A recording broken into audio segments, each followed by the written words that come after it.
आज की इस पॉडकास्ट में बात होगी ग्वालियर के जाने माने orthopaedic surgeon doctor Himanshu Kushwaha से, जहां हम जानेंगे हमारी हड्डियों और जोड़ों की तकलीफों के बारे में और उनके समाधान के बारे में। नमस्कार, मैं शिवम सिसोदिया और आपका बहुत बहुत स्वागत है आचरण पॉडकास्ट में। आज हमारे साथ हैं आरजेएन अपोलो स्पेक्ट्रा हॉस्पिटल से शहर के जाने माने ऑर्थोपेडिक डॉक्टर हिमांशु कुशवाहा। आइए हम उनसे हड्डी और जोड़ों से जुड़ी हुई समस्याओं के बारे में करते हैं एक खास बातचीत।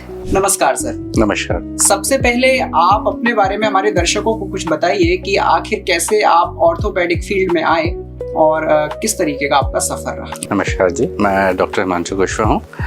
मैं हड्डी रोग विशेषज्ञ हूँ, ऑर्थोपेडिक सर्जन हूँ। अभी presently RJN Apollo Spectra hospital में सीनियर ऑर्थोपेडिक सर्जन हूँ और robotic joint replacement surgeon specialist हूँ मैं। I been brought up in doctor family. मेरे फादर भी डॉक्टर हैं, ऑर्थोपेडिक सर्जन हैं। बचपन से उनको देखता आया हूँ, जैसे वो पेशेंट्स की केयर करते थे, जैसे ट्रीट करते थे उनको, जैसा बिहेवियर रहता था और पेशेंट्स जैसे आके उनको थैंकफुल रहते थे। तो ये सारी चीज़ें मैंने बचपन से देखी हैं। ये सब देखते मैं बड़ा हुआ हूँ और वो भावना रही है मेरे अंदर भी कि जैसा मेरे फादर कर रहे हैं वो भी मैं कर पाऊँ और पेशेंट्स को ट्रीट कर पाऊँ। धन्यवाद सर, आपने हमें परिचित करवाया। और साथ में मेरा क्वेश्चन पहला ये है कि ऑर्थोपेडिक डॉक्टर्स आखिर होते क्या हैं, एक प्रश्न जनरली, और कब ऑर्थोपेडिक डॉक्टर के पास जाना चाहिए? जी, ऑर्थोपेडिक्स डॉक्टर जो होते हैं वो बेसिकली सबसे सरल भाषा में बोलूँ तो हड्डियाँ और जोड़ों के स्पेशलिस्ट होते हैं। ये बहुत ब्रॉड टर्म है, इसके अलावा भी बहुत सारी चीज़ें होती हैं ऑर्थोपेडिक्स में। कॉमनली ऐसे पेशेंट्स होते हैं जिन्हें फ्रैक्चर होता है, कोई चोट लगी होती है, कभी पैर मुड़ जाता है या कोई एक्सीडेंट होता है। इसके अलावा कमर दर्द के जो पेशेंट होते हैं, गर्दन दर्द के होते हैं, घुटनों के दर्द के पेशेंट्स होते हैं, इस तरह के पेशेंट्स हो सकते हैं। हड्डियां कमज़ोर होने के पेशेंट्स हो सकते हैं। जनरली हमारे ऑर्थोपेडिक्स में इस तरह के पेशेंट्स आते हैं। अच्छा, आपने हड्डी और जोड़ों की बात की। वर्तमान में देखें, प्रेजेंट टाइम में किस प्रकार के हड्डी और जोड़ों की समस्याएं सबसे ज्यादा देखने को मिल रही हैं और आखिर क्यों? क्या लाइफस्टाइल इसमें रोल रखती है? जी देखिए, आजकल हमारे ओपीडी में जो पेशेंट्स आते हैं सबसे कॉमन घुटने के दर्द और कमर दर्द के पेशेंट रहते हैं। क्यों ये सारे पेशेंट्स इतने ज़्यादा अभी देखने को मिलते हैं और पहले नहीं मिलते थे? आजकल की दिनचर्या में पहले से काफ़ी बदलाव आए हैं। लोग एक्सरसाइज कम करते हैं। ओबेसिटी की जो इंसिडेंस है बहुत ज़्यादा है अभी। लाइफस्टाइल सबका सेडेंट्री है।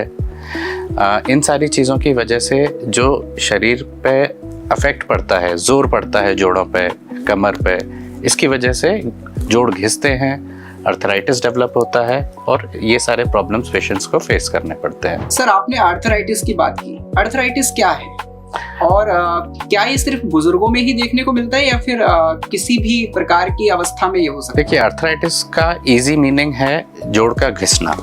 किसी भी जोड़ के घिसने को आर्थराइटिस बोलते हैं। एक तरह का आर्थराइटिस होता है ऑस्टियोआर्थराइटिस, जो बुजुर्गों में देखने को मिलता है कॉमनली।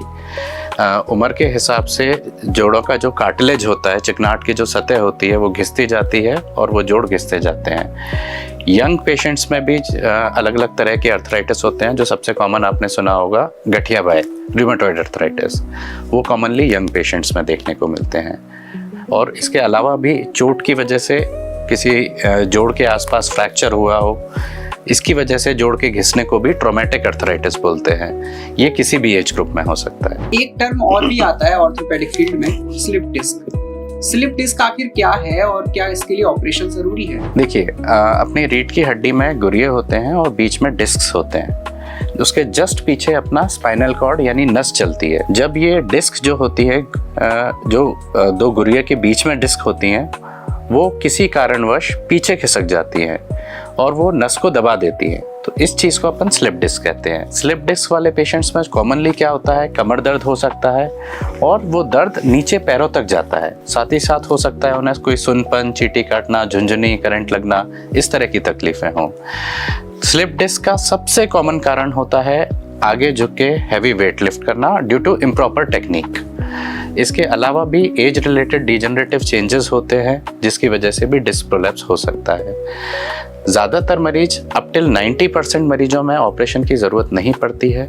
कुछ सिंपल ट्रीटमेंट जैसे कुछ दवाइयाँ, कुछ परहेज एंड कुछ एक्सरसाइजेज एंड फिजियोथेरेपी से 90% ऑफ पेशेंट्स में आराम मिल जाता है। सर, जैसा कि आपने बात की कि स्लिप डिस्क के वजह से रीढ़ की हड्डी में समस्याएं आती हैं और वो उनके गुर्रियों से जुड़ी हुई जो आपने बात की। हाँ जी। एक समस्या देखी जाती है, जैसे कमर दर्द है, गर्दन दर्द है या नी पेन है। इन सब में आखिर इन समस्याओं के कारण क्या है जी, और इनसे कैसे बचा जा सकता है? देखिए कारण सिंपल है। फर्स्ट सबसे इम्पोर्टेंट का कारण है लैक ऑफ एक्सरसाइज। आपकी मांसपेशियां कमज़ोर होंगी जब आप एक्सरसाइज नहीं करेंगे। आपकी हड्डियां कमज़ोर होंगी जब आप प्रॉपर कैल्शियम विटामिन डी का इंटेक नहीं करेंगे, और आपका वेट ज़्यादा होगा। इन चीज़ों से काफ़ी ज़्यादा दबाव पड़ेगा आपकी रीढ़ की हड्डी पे भी, गर्दन पे भी, घुटनों पे भी। इन सारी वजहों से ये दर्द चालू होते हैं और जोड़ों का घिसाव भी चालू होता है। कुछ सिंपल तरीके हैं इनसे मैनेज करने के लिए। एक तो आप सबसे इम्पॉर्टेंट है जो मैं सबको रिकमेंड करता हूँ कि आप फिजिकल फिटनेस पर ध्यान दीजिए। Exercise should be a part of everyone's daily routine, जो कि हम कितना कम ध्यान देते हैं। आजकल की पॉपुलेशन में आप देखिए सबसे ज़्यादा मिडिल एज्ड मैन या ज़्यादातर उम्र में ओबेस होंगे, उनका पेट निकला होगा और एक्सरसाइज के नाम पर वो सिर्फ वॉक कर रहे होते हैं, उससे ज़्यादा नहीं करते। अकेली walking is not sufficient. Proper muscle strengthening exercises ज़रूरी हैं, हेल्दी वेट मेंटेन करना ज़रूरी है। ये इन चीज़ों से आप 50% प्रॉब्लम्स को वहीं कट डाउन कर देते हैं। सर, जैसा कि आपने एक्सरसाइज की बात की, एक्सरसाइज एक अच्छा सॉल्यूशन है इस समस्याओं से निपटने के लिए। स्पोर्ट्स को भी हम एक एक्सरसाइज का अंग मानते हैं जी। स्पोर्ट्स में भी कई बार ऑर्थोपेडिक समस्याएं निर्मित होती हैं, तो स्पोर्ट्स में हुई इंजरीज के लिए आप क्या समाधान कहना चाहेंगे? जी, देखिए स्पोर्ट्स में कभी कभी ऐसा होता है ड्यू टू सम इंजरी, चोट की वजह से पैर में चोट लगी, घुटने में चोट लगी, जिसकी वजह से कुछ लिगामेंट्स या मिनिस्कल इंजरी हो सकते हैं। लिगामेंट्स क्या होते हैं? घुटने और हर जोड़ के आसपास कुछ मांसपेशियां रहती हैं। कॉमनली ये घुटने में इंजरीज देखी जाती हैं जो उस जोड़ को स्टेबल रखती हैं। वो लिगामेंट टूट जाते हैं। चिकनाहट की गद्दियाँ होती हैं जो लुब्रिकेशन में हेल्प करती हैं, वो जिन्हें मेनिस्कस हम बोलते हैं, वो भी टूट सकती हैं। इन सारी चीज़ों की वजह से यंग जो पेशेंट्स होते हैं, जो एथलेटिकली एक्टिव होते हैं, उनमें उनका स्पोर्ट्स करियर एंड हो सकता है इन सारी चीज़ों से। इसके लिए भी काफ़ी अच्छे सॉल्यूशंस हैं हमारे पास। इनके ऑपरेशंस होते हैं, अलग अलग तरह के ऑपरेशंस होते हैं depending on the level of injury, और इन्हें प्रॉपरली मैनेज किया जा सकता है। जैसा कि आपने बताया कि टूटी हुई हड्डियां इसमें जिम्मेदार बनती हैं और स्पोर्ट्स पर्सन का करियर भी इसमें कई बार जो है इसकी भेंट चढ़ जाता है। या लिगामेंट्स। अगर हड्डियों के जुड़ने के समय को हम ड्यूरेशन को देखें कि हड्डियां लगभग कितने समय में जुड़ जाती हैं और कब इसमें फिजियोथेरेपी की आवश्यकता होती है और कब सर्जरी की जरूरत होती है? जी, देखिए फ्रैक्चर केसेस में अडल्ट्स में जनरली हड्डियां जुड़ने में लगभग 1.5 से 2 महीने का समय लगता है। कुछ केसेस में समय ज़्यादा भी लग सकता है, जैसे हड्डियां काफ़ी ज़्यादा टुकड़ों में टूटी हुई हो, उसमें समय ज़्यादा लग सकता है। यंग पेशेंट होते हैं, बच्चों में हड्डियां बहुत जल्दी जुड़ती हैं। 3 हफ्ते में ही हड्डी काफ़ी मजबूत हो जाती है बच्चों में। फिजियोथेरेपी की बात करें तो हड्डी के ऑपरेशन या प्लास्टर के बाद फिजियोथेरेपी चालू कराई जाती है 2 कारणों की वजह से। पहली चीज़, चूँकि दर्द की वजह से या प्लास्टर लगने की वजह से कोई भी जोड़ को हम इमोबाइल रखते हैं, चलाते नहीं हैं, तो वो जोड़ जाम हो जाता है। तो फिजियोथेरेपी से वो मूवमेंट्स बहुत जल्दी रिकवर होते हैं। एंड सेकेंडली, फिजियोथेरेपी का रोल मसल स्ट्रेंथनिंग में बहुत ज़्यादा होता है। किसी भी बॉडी पार्ट को आप कुछ समय यूज़ नहीं करोगे तो मसल वीक हो जाएंगे, तो फिजियोथेरेपी से मसल स्ट्रेंथनिंग भी मिलती है और जो जोड़ आपके जाम हो जाते हैं उसके भी मूवमेंट्स जल्दी वापस आते हैं। It means good recovery. Sir, एक नी रिप्लेसमेंट को लेकर लोगों के बीच में है कि एक मिथक भी है कि नी रिप्लेसमेंट पहले तो कब व्यक्ति को करवाना चाहिए और क्या ये सुरक्षित है जॉइंट्स के जो रिप्लेसमेंट होते हैं? जी, देखिए नी रिप्लेसमेंट ये डिपेंड करता है कि जोड़ कितने घिस चुके हैं। डिपेंडिंग जोड़ जितने घिसते हैं उसके हिसाब से हम ग्रेडिंग करते हैं, ग्रेड 1 से लेके ग्रेड 4। ग्रेड 1 मतलब घुटने घिसना चालू हुए हैं, ग्रेड 4 मतलब घुटने 100% डैमेज हो चुके हैं। शुरुआत की ग्रेड्स में ऑपरेशन की ज़रूरत नहीं पड़ती है, उन्हें अपन दवाइयों से, एक्सरसाइज से एंड कुछ परहेजों से मैनेज कर लेते हैं। जब घुटने ग्रेड 3 या ग्रेड 4 ऑस्टियोआर्थराइटिस में पहुंच जाते हैं, मतलब 75% से 100% के बीच में घिस जाते हैं, उस समय जोड़ के बदलने की यानी नी रिप्लेसमेंट की सलाह दी जाती है। ये ऑपरेशन काफ़ी एडवांस्ड हो गए हैं नई तकनीकों की वजह से। इसके रिजल्ट्स बहुत ज़्यादा अच्छे हो गए हैं। जो हम नई तकनीकों से ये नी रिप्लेसमेंट कर रहे हैं, उससे अप टिल 98 to 99% पेशेंट्स में we are able to give excellent results. Patient के सारे दर्द चले जाते हैं, वो day to day routine activities सारी चालू कर देते हैं और लाइफस्टाइल में उन्हें कोई प्रॉब्लम नहीं आती अपने। सर, आपने बात तकनीकों की, मेडिकल में तकनीक के कारण कई चीजें बहुत आसान हुई हैं, सुविधा गम्य हुई है। अगर तकनीकों की बात करें तो रोबोटिक्स टर्म सुनने में आता है। आखिर रोबोटिक्स क्या है? देखिए, अभी तक हम जो जॉइंट रिप्लेसमेंट, नी रिप्लेसमेंट कर रहे थे, वो कन्वेंशनल तरीके से कर रहे थे, जो पिछले कितने सालों से होते हुए आए हैं। अभी जो नई तकनीक है वो है रोबोटिक जॉइंट रिप्लेसमेंट। इसमें जो ऑपरेशन किया जाता है वो रोबोट की मदद से किया जाता है, जिससे हमें प्रिसीजन और एक्यूरेसी बहुत ज़्यादा अच्छी मिलती है। सब मिलीमीटर लेवल पे हमें एक्यूरेसी मिलती है। इसमें साथ ही साथ चीरा छोटा लगता है, मांसपेशियों से छिड़कान कम से कम होती है, दर्द कम होता है, रिकवरी बहुत फास्ट होती है इसकी वजह से इसके जो रिज़ल्ट्स हैं, ओवरऑल जो रिज़ल्ट्स हैं बहुत अच्छे होते हैं। इसमें जो घुटने जो नए अपन रोबोटिक डाले जाते हैं, उनकी चलने की संभावना भी बहुत ज़्यादा बेहतर हो जाती है, लॉन्ग लास्टिंग हो जाते हैं।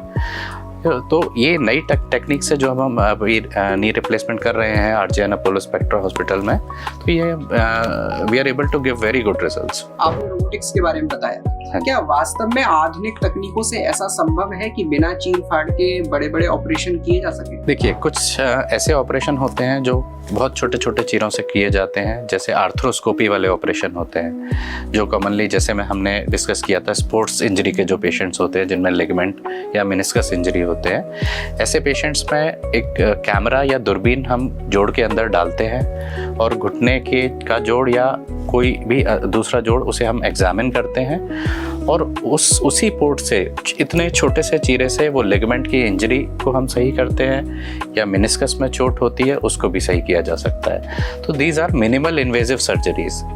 मिनिमली इन्वेजिव सर्जरीज का से हमें मदद क्या मिलती है, इससे हम रिकवरी बहुत फास्ट दे पाते हैं पेशेंट को। बीच में हमने एक्सरसाइज की बात की, साथ ही आहार की भी बात आती है। अपने शरीर को सही रखने के लिए, दुरुस्त रखने के लिए एक अच्छा आहार व्यक्ति को लेना चाहिए। यदि हम हड्डियों की बात करें तो ऐसा कौन सा आहार है जो हमारी हड्डियों को सेफ रखता है, लंबे समय तक काम करने की शक्ति देता है? साथ ही साथ बात कही जाती है विटामिन डी और कैल्शियम की, इसका क्या रोल है, कितना महत्वपूर्ण? जी देखिए, हड्डियों को कैल्शियम की बहुत ज़्यादा ज़रूरत होती है। जब ग्रो कर रहे होते हैं, बच्चे बड़े हो रहे होते हैं, उस समय भी, and after middle age and later age में भी होती है।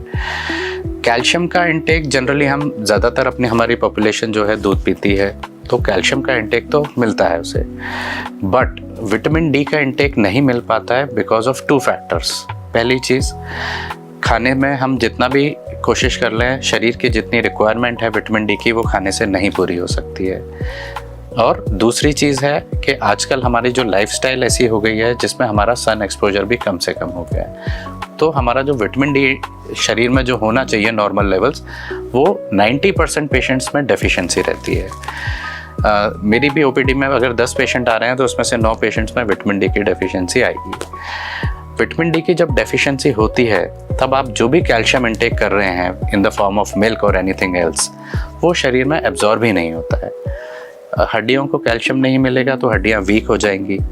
यंग एज में अगर कैल्शियम नहीं मिलेगा तो हड्डियां टेढ़ी पड़ जाएंगी। तो इस वजह से ये सारी चीज़ें ज़रूरी रहती हैं, कैल्शियम एंड विटामिन डी की। सर, कैल्शियम को लेके एक समस्या आज यूथ के बीच में ये भी आती है, एक नया टर्म है वीगन भोजन। वीगन भोजन में आपसे ये क्वेश्चन विशेष तौर पर लेना चाहूंगा, क्योंकि एक डाइट और एक लोगों के विचार में ये भी है, वीगनिज्म शामिल है। जो लोग दूध नहीं लेते, दूध का सेवन नहीं करते, क्या उनके बीच में एक ये मिथक है कि उनकी हड्डियां मजबूत नहीं हो सकता? Milk is a very good source of calcium. Vegan आपका वो जीवन शैली पे डिपेंड करती है, एंड आई विल नॉट से कि ये गलत चीज़ है, ये आपके थॉट प्रोसेस पे डिपेंड करता है, बट आपके शरीर को जो कैल्शियम इंटेक है वो देना ज़रूरी है। तो अगर आप वीगन हैं भी तो आप कैल्शियम के टैबलेट्स वगैरह ले सकते हैं along with vitamin D. Okay sir, अगला क्वेश्चन मेरा ये है कि कई लोग जो है लंबे समय तक ऑफिस पे काम कर और उस दौरान उन्हें बैठकर ही काम करना होता है। ऐसी लाइफस्टाइल के साथ अक्सर दर्द देखने को मिलता है। लोगों के बीच इसको लेकर भी कई मिथक, ऐसे में उनके लिए क्या समाधान हो सकते हैं इस बात? देखिए, जिनके ऑफिस सिटिंग बहुत लॉन्ग ड्यूरेशन के होते हैं, फर्स्टली उन्हें तो ऐसे चेयर्स यूज करने चाहिए जिनमें लंबार सपोर्ट हो। लंबार सपोर्ट क्या होता है?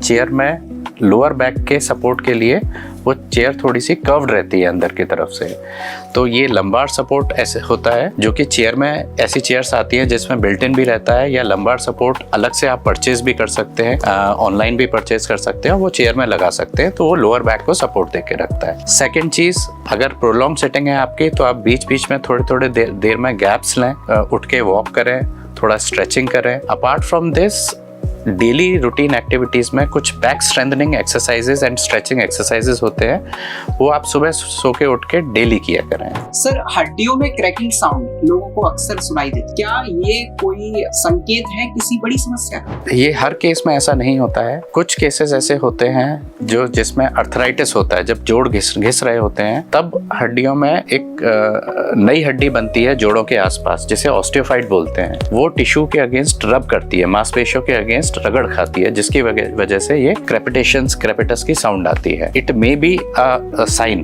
कि आपके जोड़ घिस रहे हैं और आपको प्रॉपर ट्रीटमेंट और जल्दी ट्रीटमेंट ले लेना चाहिए। कुछ केसेस में यंग पेशेंट्स में भी ये क्रैकलिंग साउंड्स आ सकती है। ऐसी कंडीशन में ये वरीसम नहीं होती है। सर, बात अभी सेटिंग को लेकर, लेकिन सोने को लेकर भी लोगों के बीच बहुत सारे मिथक बोल लें या असलियत बोल लें, जी। सोने को लेकर भी है कि आज गलत तरीके से सो लिए इसलिए ये सारे के सारे दर्द हो रहे हैं, या तकिया गलत इस्तेमाल कर लिया या गद्दा इस्तेमाल कर लिया। ऐसी स्थिति में क्या मिथक है, क्या सच्चाई है, क्या सॉल्यूशन? देखिए, मेरे जो एक्सपीरियंस में है, आपको जनरली मोटा पिलो यूज नहीं करना चाहिए। या तो अपन थिन पिलो यूज करें, soft and comfortable thin pillow, या फिर जिनको गर्दन की समस्या है वो सर्वाइकल पिलो आता है उनके लिए, वो यूज कर सकते हैं। सर्वाइकल के भी एक्सरसाइजेस होते हैं, कुछ आइसोमेट्रिक एक्सरसाइजेस होते हैं, वो करना जरूरी रहते हैं। ये जो आपने सुना होगा, जैसे गर्दन टेढ़ी रख के सो गए और दर्द, सुबह सो के उठे तो दर्द चालू हो गया, ये मोस्ट कॉमनली होता है स्पैज्म की वजह से। स्पैज्म क्या होता है? आपके रीढ़ की हड्डी के आसपास वाली मांसपेशियां, चूंकि रीढ़ की हड्डी अबनॉर्मल पोजीशन में इतने लंबे समय के लिए रही है, तो वो मांसपेशियां जकड़ जाती हैं, स्टिफ हो जाती है रीढ़ की हड्डी के आसपास वाली। इसकी वजह से वो पेन चालू होता है और मूवमेंट में भी तकलीफ होती है। इसका सिंपल से कुछ मेडिसिन होते हैं, मसल रिलैक्सेंट्स होते हैं और एक्सरसाइजेस होते हैं, जिससे रिलीफ मिलता है इसमें। एक्सरसाइज में आप कुछ ऐसी एक्सरसाइज रिकमेंड करना चाहेंगे जिनसे बेटर रिजल्ट देखने को मिले? देखिए, इसके लिए आइसोमेट्रिक्स एंड आइसोटोनिक्स दोनों एक्सरसाइजेस इंपॉर्टेंट हैं। नी के भी जैसे एक्सरसाइज कर रहे हैं तो उसमें क्वाड्रिसेप्स एंड हैमस्ट्रिंग्स की स्ट्रेंथनिंग इंपॉर्टेंट है।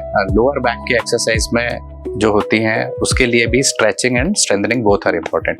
मेरी जो रिकमेंडेशन रहेगी, बेटर ये रहेगा कि अगर आप अपने से कर रहे हैं तो हो सकता है आप कुछ गलत एक्सरसाइज कर लें जिससे प्रॉब्लम हो जाए। Better is to go to a physiotherapist, तो he will recommend you better exercises, और you can even come to go visit an orthopaedic surgeon. यानी फिजियोथेरेपिस्ट और ऑर्थोपेडिक डॉक्टर के संपर्क में व्यक्ति को रहकर अगर वो समाधान निकाले तो ज्यादा बेटर। एग्जैक्टली। सर, अंत में हमारे दर्शकों के लिए आपका क्या सुझाव रहेगा ताकि उनकी हड्डियां और जोड़ लंबे समय तक स्वस्थ? देखिए, पहले भी जैसे मैंने बताया, हेल्दी वेट मेंटेन करें, डेली एक्सरसाइज करें।